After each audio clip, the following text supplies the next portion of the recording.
So one such example of industrial engineering is in manufacturing. So manufacturing a car. Earlier we used manufacturing cell method. That means each car is made separately. That included a lot of cost, and also fewer number of cars were to be made at a high cost.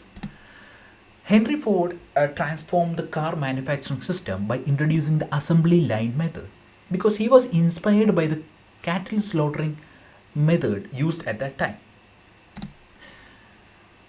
So after that, other innovations was also introduced to improve the efficiency and to improve the quality. Like robotics were introduced later. Now almost all the car manufacturing is done use robots.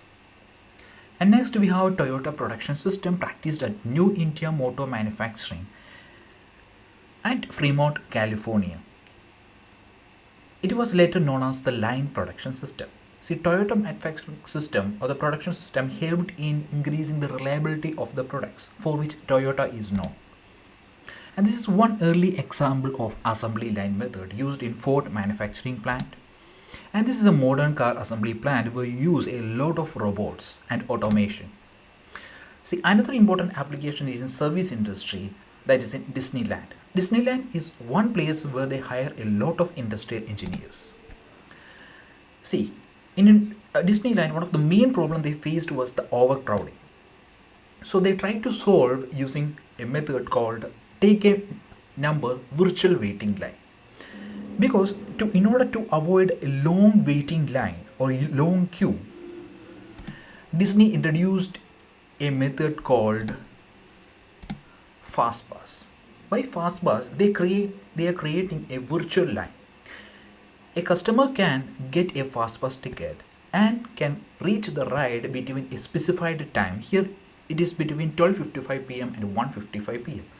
In this way, Disneyland was able to reduce the overcrowding. Also, Disneyland first estimated the wait time of the customers for each ride. For this, they needed to calculate the time spent by a customer at each ride. So they displayed it at each attraction.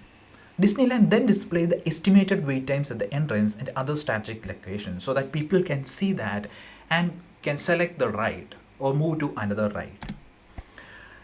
So they introduced the system called FastPass that is creating a virtual queue. For generating FastPass, there was a computer system that knows the capacity of each ride and allocates a portion of the capacity to each FastPass. The FastPass gives a 1 hour window for the return letter. So the customers can return at a specified time. It led to better customer satisfaction and higher revenue. So this is one good application of industrial engineering. Another important application in recent times is where the industrial engineers improved the efficiency of the system is truck manufacturing plant in US. See, the objective of the firm here was to double the amount of truck every day by optimizing their resources and also by maintaining the excellence quality without any loss in quality. They wanted to increase the amount of truck manufactured per day. The first objective here was to calculate the precise amount of time spent on non-value adding tasks at each truck assembly station. Because in a truck assembly station, each worker is doing a particular task and they wanted to calculate the amount of time spent on non-value adding task. So for this, they wanted to evaluate 70 assembly workers. See, earlier method was to use a stopwatch. For each task, how much time they are spending, that is calculated using a stopwatch. The difficulty of the stopwatch was it is very difficult to hold the stopwatch and write the information at the same time. And the results were not accurate and data collection also was not easy. So they introduced a PDA analysis called UMT+.